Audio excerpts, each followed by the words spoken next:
Debout Congolais, unis par le sort, unis dans l'effort pour l'indépendance.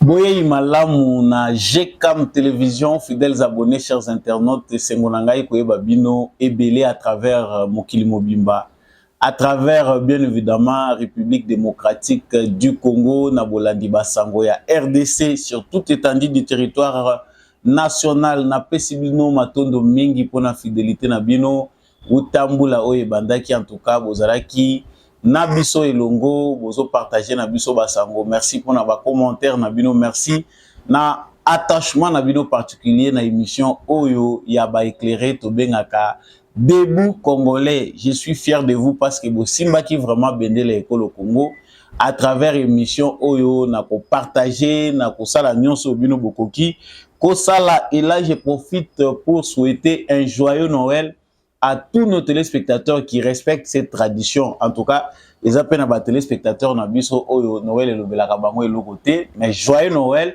à tous ceux-là qui célèbrent la naissance du Christ, ba chrétiens nyonso oyo, parce que les appels à chrétiens oyo baza ko se reconnaître te na date ya lelo le 25 décembre, date moko conventionnelle et comme tradition pour na ba Christ belé à Mokili Mobimba ko tala to pe ko commémorer Mbotama ya Yesu Christo. Ce n'est pas ce que font les musulmans, ce n'est pas ce que font les bouddhistes et d'autres religions du monde entier. Meilleur venabino batu oyo, Noël les oyo belabino de l'autre côté, n'empêche pour nous de célébrer ensemble ce climat mondial de Noël. Joyeuse fête ya Noël na bino nyonso bolanda ka GCAM télévision ozali kolanda biso depuis wapi à travers République démocratique du Congo. En commentaire okokipe ko partager ba ve na yo na bato nyonso bazali kolanda biso. Si ce n'est pas en République démocratique du Congo ko yebisa biso pe à partir ya ville nini na mokili na pays nini yo ozali ko partager ba ve na yo. Et le meilleur na équipe ya GCAM télévision pe ba congolais nyonso yo bazali kolanda biso. En tout cas eko sala vraiment malamu. Mais Noël les a ko empêcher biso te to bosana que justice ya Nzambe existaka. Awa yo za ko célébrer Noël to pe ozali ko fêter Noël na mbongo ya masumu, mbongo ya makila, mbongo ya moyibi. Yeba yango ke biso to yebite et pas wapi yo ozali kozwa pour rendre bana na yo heureux. Mais sachez bien que si ce n'est pas sur cette terre, même dans l'au-delà, tu finiras par payer les prix de tes actes. Salaka kaka malamu. À droite, bamuso bazali ko célébrer Noël na ba million, na ba 10 Prado. À gauche, bamuso su Noël eza ko lekela bango na sia malili ya te lamba kitoko te ko lata. Des fois pe bazangi ya kolia. Tantôt pe mbongo na bango yango yo za kolia na bana na yo. Mais yo za ko célébrer Noël, oza ko zwa ba photo selfie, oza ko partager na biso ba moment ya bonheur yo za ko zwa. Yeba yango ndeko na ngai justice ya Nzambe moto moko ta échappaka na contrôle nango.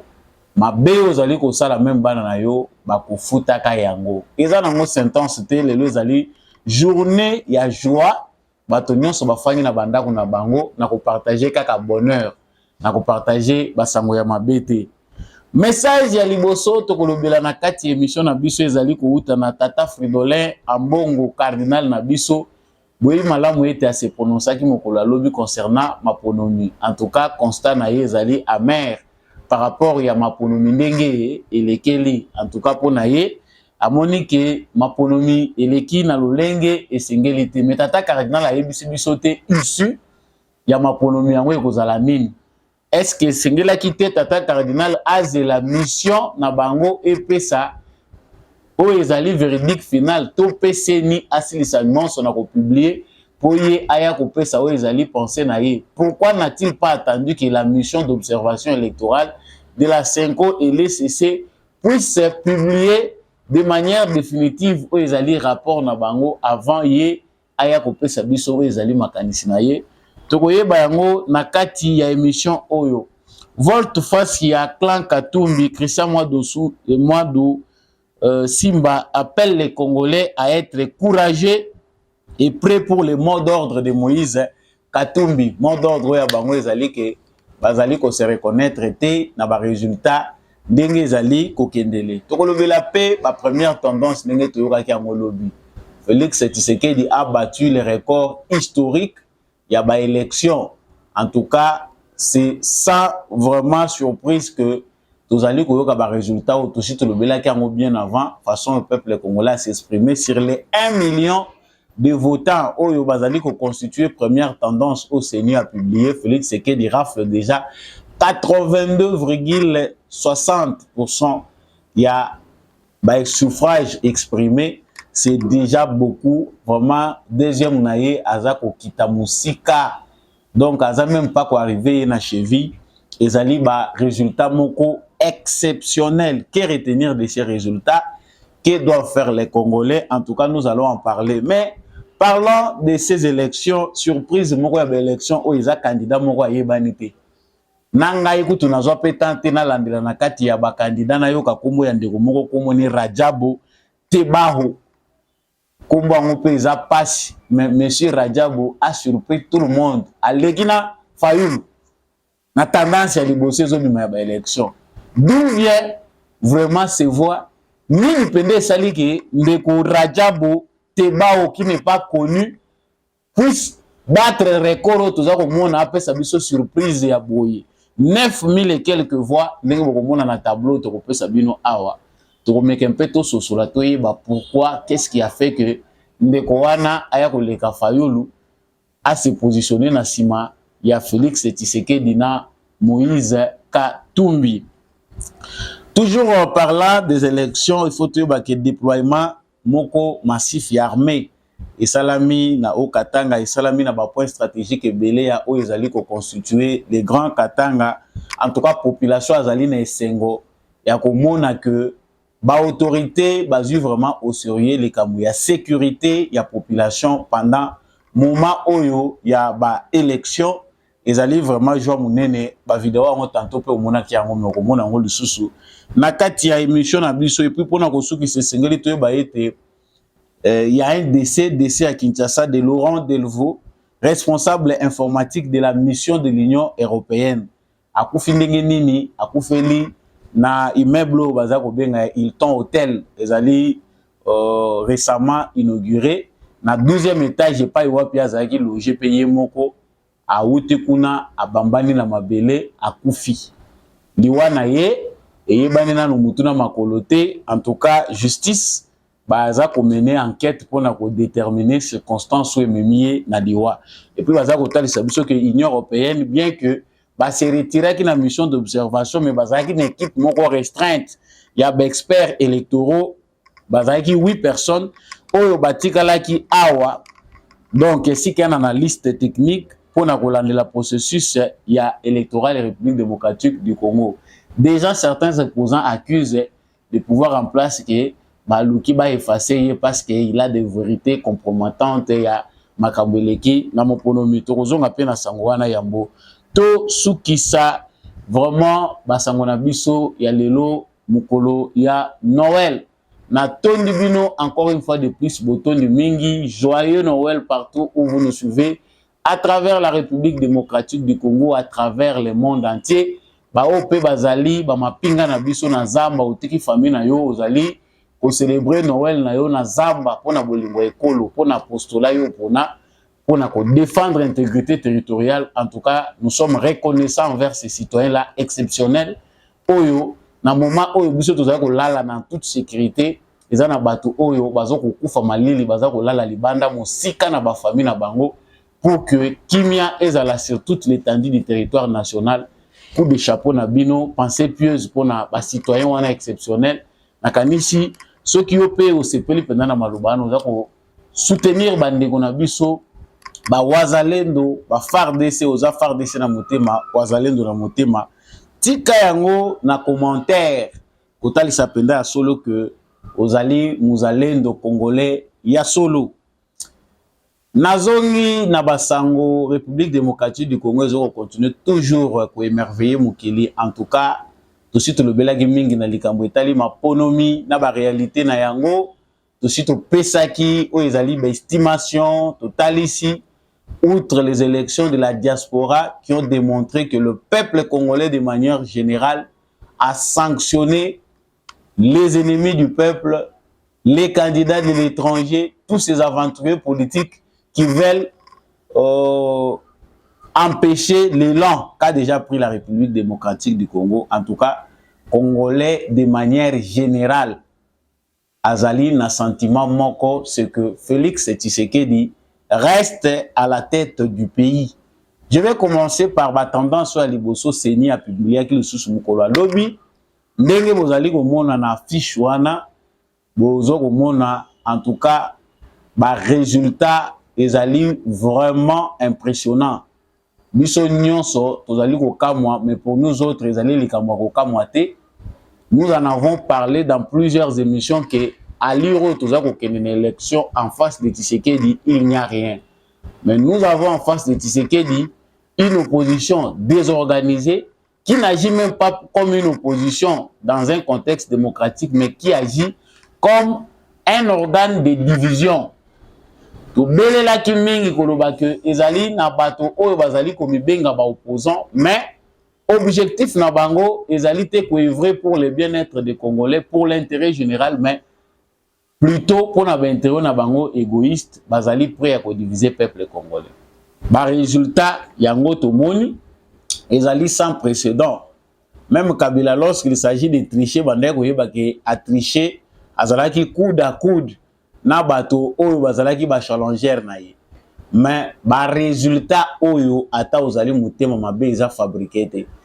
Ces résultats démontrent clairement qu'il y a eu transparence parce que outre na ba province mususu ndenge toza kotanga Félix Tshisekedi abattre, mais on voit que dans fief esika Moïse Katumbi a concentré qui mingi énergie na ye espace Katanga, il y a des endroits où Moïse Katumbi bat Félix Tshisekedi ou les autres candidats avec 92%, 91%, mais il y a aucun ezali ke bande ko mususu baza ko contester yango. Ba le résultat wana eza yango te. Nous sommes au Katanga na coin où ya biso c'est Tshisekedi qui a gagné. Mais néanmoins, l'espace Grand Katanga, je prends l'occurrence ici les endroits comme na Malembankulu, va voter Moïse Katumbi, c'est près de 100%. Donc au Keina Basakania, c'est Moïse Katumbi, au Keina Bamoba, c'est Moïse Katumbi. Mais il y a aussi des endroits où Félix Tshisekedi a surpris. Na fief, il y a Moïse Katumbi à battre. Mais de manière générale, Moïse Katumbi est resté les grands favoris. Il y a des résultats épais vraiment en faveur naïe. Mais dans plusieurs endroits, selon les premiers résultats, où ils allaient constituer 1 million d'électeurs, Félix Tshisekedi à lui seul prend plus de 800 000 tableau. Ça dit c'est trop, c'est trop. Ce qui boyo qui ndenge tulobaki na ba émission elekaki ke tokosala na biso ba débat koloba pe mingi mbanga esala ka pasi bato ba mesana kocha songi na makambo ya Congo oyo ba mesana soki kaka élection déjà salami be boyo ki batie makelele boyo ki ba vandi kimia en tout cas circuler c'est qu'il n'y a rien ezalaka bien soki eza serré ezalaka bien soki tendance eza ko kende oyo net aleki te oyo net te muto aleki. Mais aujourd'hui, on a pente ya mulayi boye ezalaka difficile ba gens extérieurs baya kokota. En tout cas, mindele ba occidentaux de manière générale baza ko mona isika kokota la té.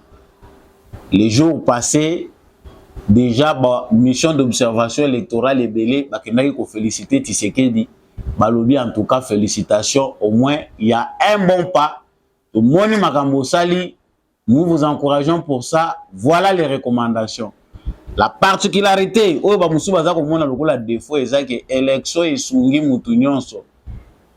Eu égard na ba défi logistique, ba petit problème technique et acheminement ya matériel, seni asali ete bato nyonso yo bazalaki privé ba votaki te mokolo liboso ba voter ya mibale ba voter ya misato pe ba voter. Biso toko ko s'inquiéter nango te étant congolais. Ils allaient droit na ba Congolais élection a été sali une semaine pourvu que les Congolais sur toute l'étendue du territoire national s'expriment. Yangonde mutu ezali mutuya.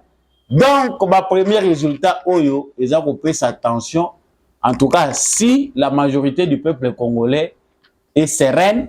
Si les Congolais, de manière générale, pensent que, en tout cas, résultat, ils allaient mériter, ils allaient expression, il y a un suffrage na bango, Félix Tshisekedi a été largement voté, c'est lui qui est le plus grand vainqueur, même si dans certains endroits, peut-être tout ça, comme na Bandundu.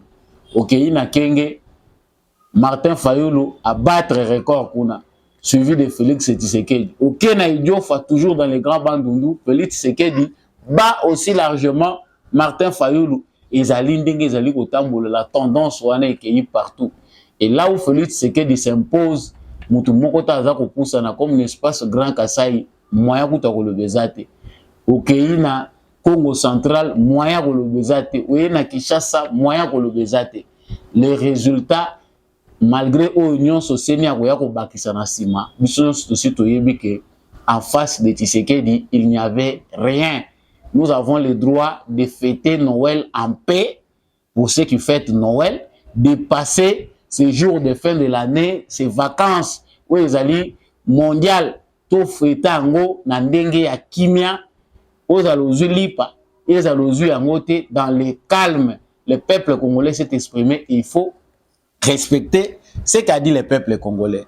Mais, tant que nous avons l'élection, déjà début, c'est Nico Tunano a bandi pour publier ma première tendance. Quand il y a Moïse Katumbi, balobaki déjà que pour Nabango, c'est Moïse Katumbi qui est vainqueur, malgré les irrégularités. Bato Bolanda qui émission précédente, le camp Katumbi s'est réclamé déjà vainqueur. Alors que Tshisekedi déjà sur toutes les tendances, que ce soit sondage d'opinion avant élection, que ça soit moment de la campagne électorale, que ce soit le dernier sondage, Tshisekedi était toujours largement en tête. Mais tout cas, tant que l'élection est salami, bateau bazali ko accompagner Moïse Katumbi, balobi, tricherie et salami, il y a eu une régularité grave, mais malgré cela, c'est Moïse Katumbi qui gagne. Yende Moutouazali en tête, tant que tu as compilé les résultats au Bissomoko Toza Kozwa. Mais les Kambako Kamo Bandeko Nangai, au moment où je vous parle, le cas de Moïse Katumbi change le langage. Na momoyo, bango pe bazali ko exiger nini, bazali ko exiger annulation ya ba scrutin, c'est-à-dire vote oyo bino bosali ba congolais, il faut ba annuler ngo. Le camp de Moïse Katumbi ne s'attelle pas sur leur prétendue victoire. Bazako s'attelle plus na victoire na bango, bango ba komi pe kosenga annulation ya ba élection oyo parce que ezali désordre ya kosakanate. Bango bazako senga na peuple congolais qu'il faut azala patient, azala vigilant, bango bazo senga pe annulation. C'est-à-dire élection ici pour na bango ndenge touti ko silisa ko voter, en tout cas il faut ko annuler yango. Bazako rejoindre déjà Oyo, Martin Fayulu avec le groupe de tous ces candidats là malheureux qui ne représentent même pas 1% de la balance électorale. Mais au moins, ils ont courage parce que ça qui 100 000 $ na CENI, il y a des Congolais que non, les 1 milliard dépensés, ils ont un logo mokote tout ko boka ngona mai. To bandela lissus bande konangai. Même si l'argent pouvait provenir de ces candidats-là, bayokani basangisa mabonza, basal bakokisa 1 milliard na ba poche na bango.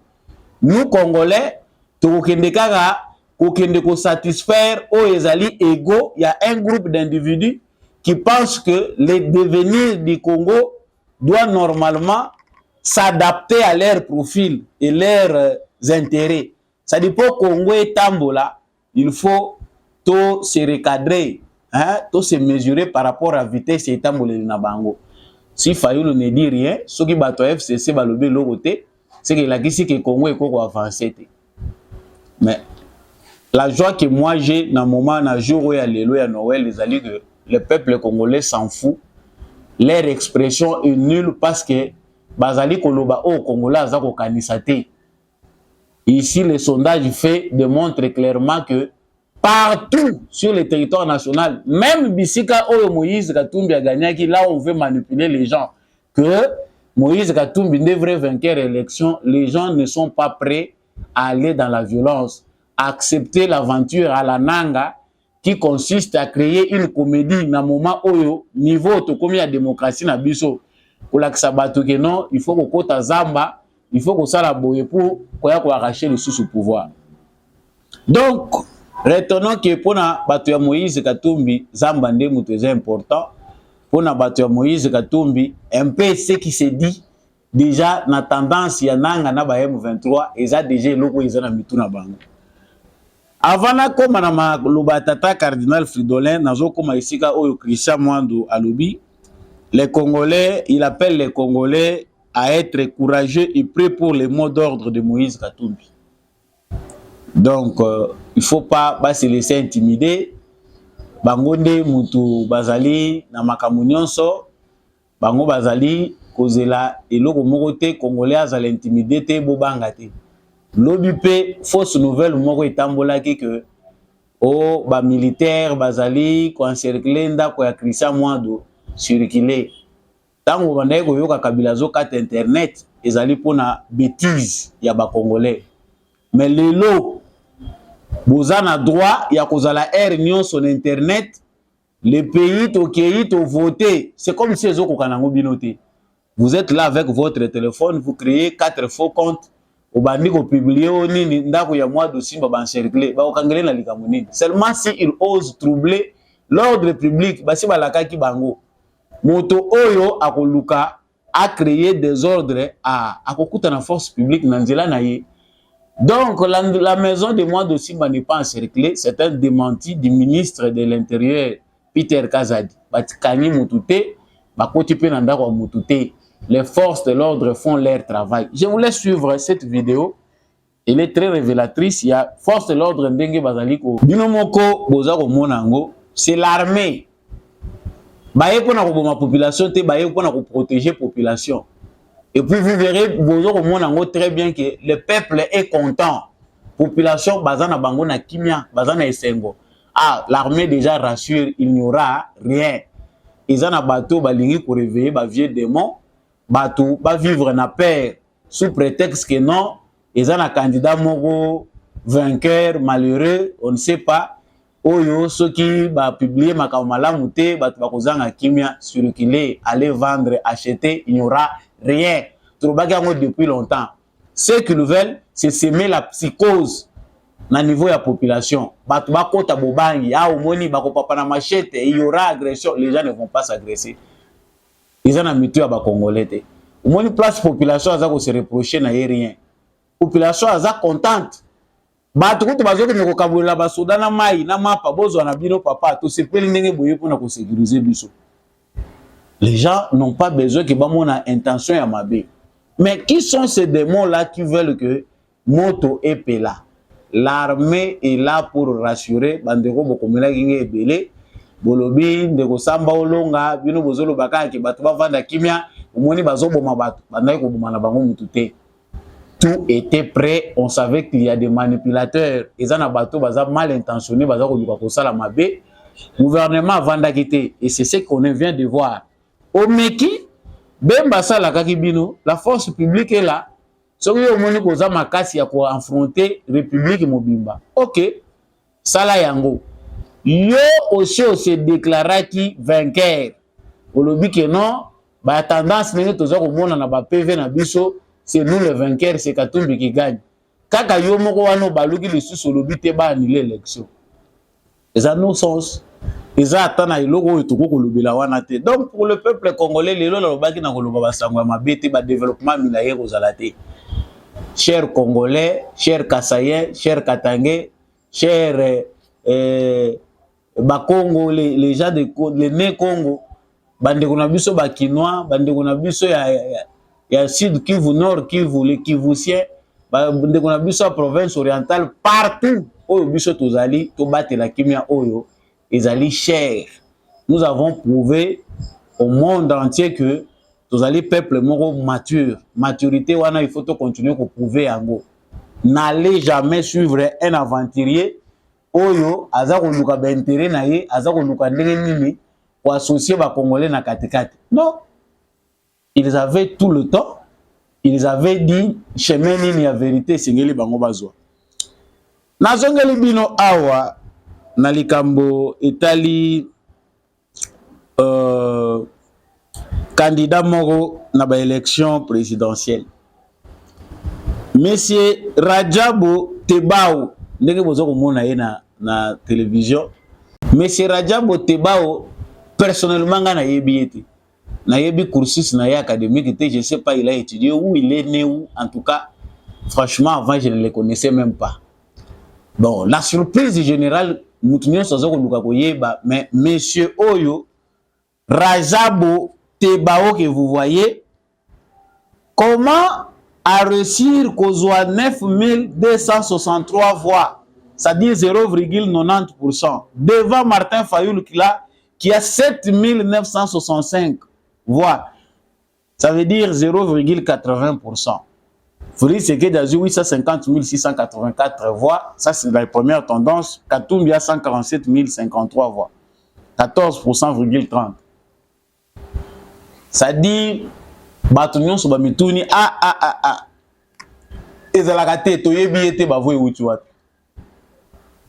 certainement pour les autres, ils allaient tricherie. Il y a des communicateurs, Oyo, Bazali, ko yebisaba congolais que le fait de voir un candidat comme Rajabo, qu'on ne connaît pas, mais qui est dans la liste, il y a un candidat président de la République, ça s'apparente à la tricherie. À quoi qu'on les Fayoulou lutter, ils sont infaisables. Tout d'abord, premièrement, il faut que Nakati ya Batunyon se basa ko voter, introduction à machine à voter, il faut nazo essayer ezai musala makasi aux sociétés civiles, il faut ça là. Na ba institution d'appui à la démocratie ko la kisaba congolais ko voter. Ba voix oyo ndeko Rajabo azui, selon l'analyse que moi j'ai fait d'abord premièrement, ils allaient par rapport à la position naie par rapport à ba candidat, c'est le candidat numéro 1. Selon ndenge bayela ki na seni, aza candidat numéro 1. Et dans la bateau, bayaki na machine à voter, bayebi ko voter te. Ba se faire na bango pe accompagner na bateau ya senité. Eza possible que moto yo azoko yeba na ndenge nini ya kosala te par mauvaise manipulation a tombé na ye sur candidat ya liboso. Eza pe na bateau bazoya na détermination na bango ngai candidat na nga aza numéro tel. Ngai na yeka ko voter numéro 20. Et aye soka yebi ko pona directement 20. Soka yebi te bolukela nga 20. Eza pe na bateau oyo aluki na ye logo te. Ayeka katalika weza liboso wana pa awoki na voter ki aya leki na ye. Ça fait partie des erreurs. Et la première fois, il y a qui même dans l'élection, il y a qui l'a ka Jamba Jean. Batanga bango na 2006, na ebate monsieur ande ka Jamba Jean na l'élection 2006 soka kenda ka wapi.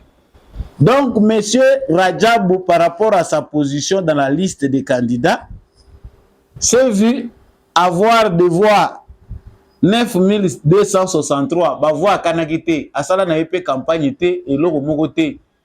Nos frères analphabètes et nos sœurs analphabètes qui n'ont pas pu demander l'aide par erreur, balobin zela mukuse. Bakwele na bango kaka Rajab. Wana kuna batu musu baza kofinga kadima. Umoni kadima ndenga kaboli bavoi. Mutukutu ayebani na yeta ke koleka libosa Fayoulou. Non, Fayoulou est en chute libre.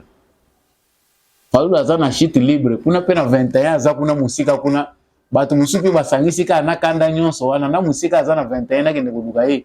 Non. 20 malamu toluka muto aza important.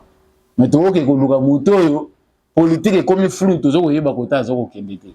Donc c'est juste pour faire comprendre aussi à certains de nos frères que expérience ezaizo senga que apprentissage est à la lisusu mingi na ba congolais lolenge nini ko voter parce que belé peso totali kana marge à ba manœuvre au kutakaka marge à ba erreur pardon au kutakaka voter président et puis à sundoli na yo etikadi ou soit à voter président ou ya kanakité. Pourquoi à rapidité kana sala na bino mususu peut-être azoboya ke bazo ngazo bate.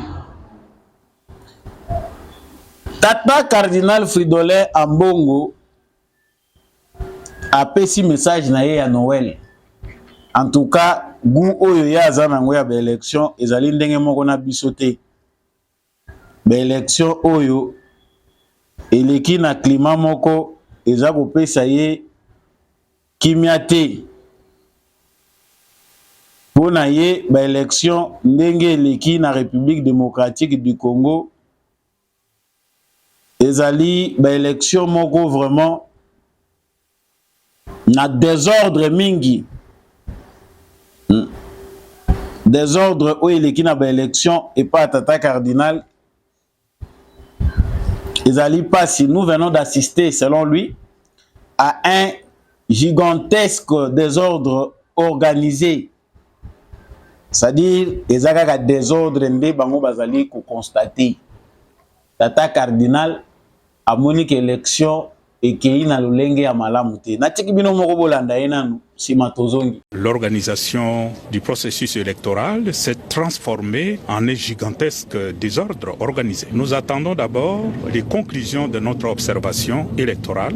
Vous savez, l'Église catholique, l'Église protestante a observé le processus depuis le début jusqu'à maintenant et nous attendons d'abord les conclusions de l'observation. Je suis très préoccupé que ce genre d'organisation d'élections n'apporte pas nécessairement la paix, la sérénité à notre pays, en créant beaucoup de frustration dans les cœurs de tous ceux qui n'ont pas pu voter, qui ont passé une journée, 2 journées à attendre. On apprend toujours qu'il y en a qui continuent à voter. Et nous craignons que ce genre d'attitude finisse par créer de mécontentement. Objectivement, la CENI n'était pas prête à organiser les élections le 20.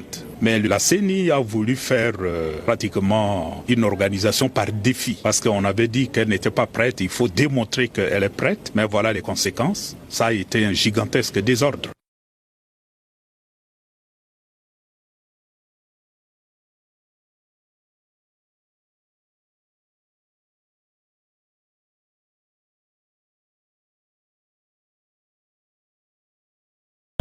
Voilà. Là, ezali tata cardinal. Azali Kotal et ça comment désordre et salami makasi sur le plan électoral. Wana cardinal azwa ko pesa biso conclusion ndenge wana seni asilipe ko publier te ba résultat na ye. Mission na ye ya observation électorale na nous pe ba pesi conclusion na bango te. Mais au moins tata cardinal y est déjà ça ye ko pesa conclusion lobi élection eleki mabe mingi. Eleki nango kitoko te to assister à désordre ya kosakana te. Néanmoins, il faut te comprendre que tanga basil de temps parce que tata cardinal au moins a ça tchaki déjà mundelu. Na tribune bolanda sous vidéo oyo tata cardinal yé moko azo pesa conseil na ba jeune. Bozala na prudence. Bozala na bokebi. Kote bato bakoti sabino na bunguna ya bango bayi politique te. Tozali bana ya libota se liyoko ya nzambe. Pe makambo mabango biso tokota na kati te. Pouvoir ya biso nde. Voilà, la tata cardinal de bouti kolanda ye azali kopesa conseil que bino bolanda makambo bayi politique te. Na lobaki mon émission les kaki bande konsu ba yo singa yo ki biloko ana wapi cardinal ye wana zo continuer koloba que l'élection il est bien té. Le cardinal ne peut que se limiter là. Il y a tout eza passi. Il y a tout eza le rôle le kaka na tango ya mosengo te et o le kaya yete tango alekela ki la mona 2018. Transparence eza tout royo. Eza ko pesa bato ba vertige. Okoya ko bimando kindombe ya yo moko bato nyonso baza ko loba na droite yo bimi na gauche. La seule façon oyo cardinal akoki ko aider Moïse Katumbi ezali ya kosuka kaka na niveau ya ke élection eleki na désordre. Il ne peut pas aujourd'hui avoir le courage de nous dire ces élections là qui sont passées dans le désordre.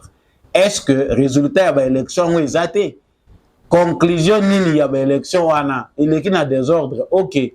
Yemo ko tata cardinal ayebi ke population bazalaki patiente. Population engouement ezalaki makasi bake ko voter na kimia. C'est-à-dire la vérité elle est là, elle est têtue, mutako wanga na vérité azate. Tata cardinal aza ko sala part na ye. Bino bolukia aider bino ndenge nini? Parce que show eza ko continuer. Tension o eza na ngambo ya bato Katumbi ezali que baza ko zela chef de file na bango ya opposition apesa bango temps. Toyebi ke bakozala capable te ya ko résister ba bouger peuple congolais.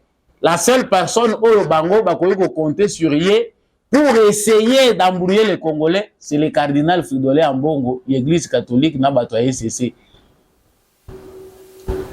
Pour y ako manipuler bateau, à lobby en l'église, bon moni, ezali bon solote, makambo eleki ezali yangote, et totali na maswana ya ba chrétien ebele ou bazape ba catholique, ah, moi c'est ce que attend bateau oyo bazali ko entourer Moïse Katumbi.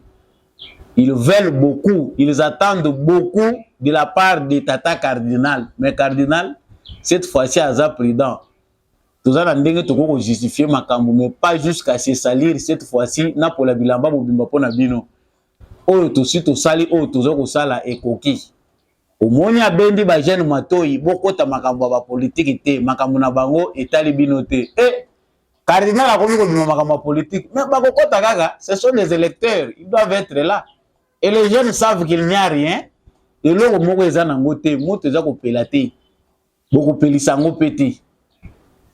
donc, au moment où nous sommes en train de parler, ils ont un bateau la mingi de la part de l'église catholique, c'est un qu'on a SCC. Mission d'observation électorale na bango, ils ont dit la seule oyo, la soi-disant opposant bateau, que Mbongo biso to dépenser, mbongo ya ba Congolais qui est na ba élection qui démarre. Et puis voir la position de la communauté internationale et l'autre kozala nangote. La communauté internationale a déjà de manière indirecte pris acte de ce qui s'est passé au Congo. Ce sont des élections paisibles, transparentes. Tu sais qu'il y a prêté un serment et l'autre kozala te. Oyo a koluka créer embrouillement. Il y se déclarer ennemi à peuple congolais. Donc, laissez ceux qui se réjouissent se réjouir. Tu sais qu'ils ont voté largement en avance. Laissons-les travailler. Donc, ceux qui ont travaillé bien, ici, il y a deuxième mandat, puis on verra. Même si deuxième mandat, on va tout le parce que ma belle est mingi. Que épée, tu sais qu'il y a Simbelaki Bango. Et c'est symbolique, cette épée-là. Il faut se venger réellement. Bato amona yango lokola comédie ba pesi épée azupe épée yango ne bozo mona na photo wana talisi yango. Et symboliquement Tshisekedi n'a pas d'excuse. Le deuxième mandat ezalaki nango sans débat. C'était prévisible que Tshisekedi a kozwa deuxième mandat. Mais bandeko baza ko linga pour faire créer biso crise o baza ko luka ko créer wana eza ko exister te. Ils veulent inventer une crise à vendre au peuple congolais. Et puis, si on vendre dans la cité, tout le monde dit que le peuple congolais a prêté. Il y a une crise. La crise n'existe pas, elle ne sera non plus inventée. Oh, Monikuna, Batouazako se massacrer. Au mois de Simba, le peuple congolais, préparez-vous et n'ayez pas peur. Mot d'ordre, il y a Katumbi. À côté de ce mot d'ordre, dans banane. On sait qu'il a beaucoup manipulé certains Katangais, mais même eux là-bas, nos frères là-bas, baza ko ndima même peu ba résultat ngote ba musu ba lobité ba wana biso mutopé siété. Et plusieurs vidéos circulent, il y a aventure, il y a nanga na Moïse Katumbi. Ba machine belé oyo biso to banda ko publier ba information ba lobi o ba kangaki ba machine oyo nanga apesa ki bato ya Katumbi. Ba décrédibiliser nango élection. Aujourd'hui, Kadima, c'est un génie. Parmi les héros qui ont sauvé Bissot en 2023, Kadima paye. Il faut, dans l'ordre des héros nationaux, tout chapé Denis Kadima. Il nous a sauvés d'une aventure où il n'a qu'à consister à diviser les Congolais, à créer ben des sens sous prétexte que l'élection est salamité. Et puis, c'est un technicien de talent. Bazo ko bimisa ba machine ya kala ya nanga, bazo ko lobaki. Quand vous regardez ces photos-là, vous voyez qu'il y a des différences. Différences, c'est ali makasi entre makambu oyo, ya nanga, na makambu ya kadim. A créer différence, il y a différence à ba logo, ezali différence à ba machine. Ba ke ko sala biloko na bango bisala sala alors que technicien azana ndenge na ya amemelaka makambu. Mes chers frères congolais, aujourd'hui c'est le jour de Noël, on vous épargne de beaucoup trop d'analyses. Le plus important, c'est la paix que nous devons préserver.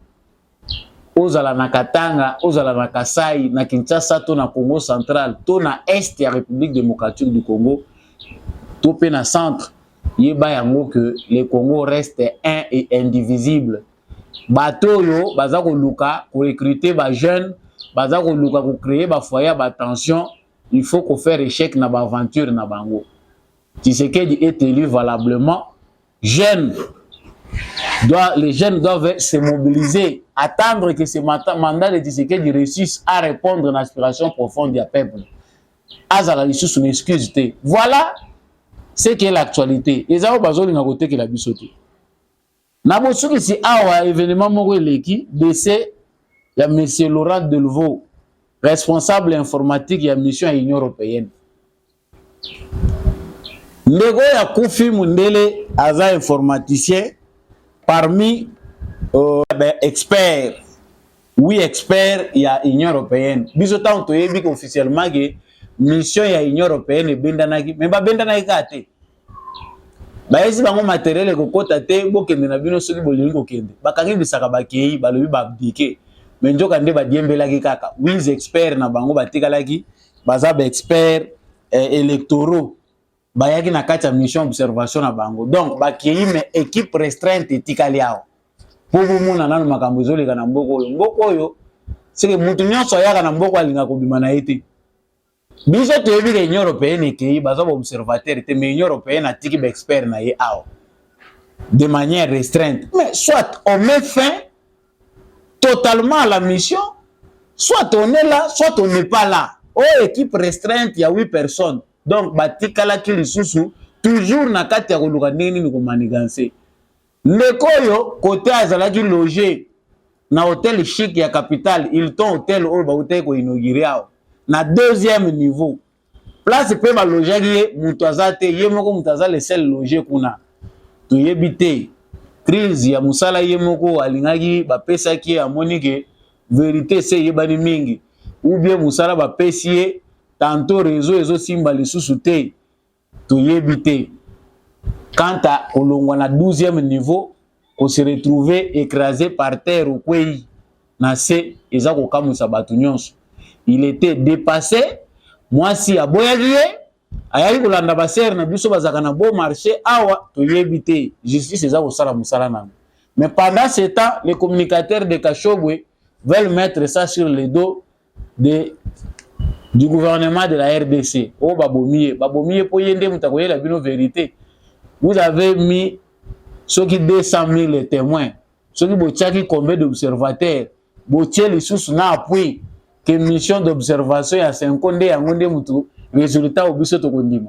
Mais tout ça ne suffisait pas. Et comme les sous experts ya Union européenne,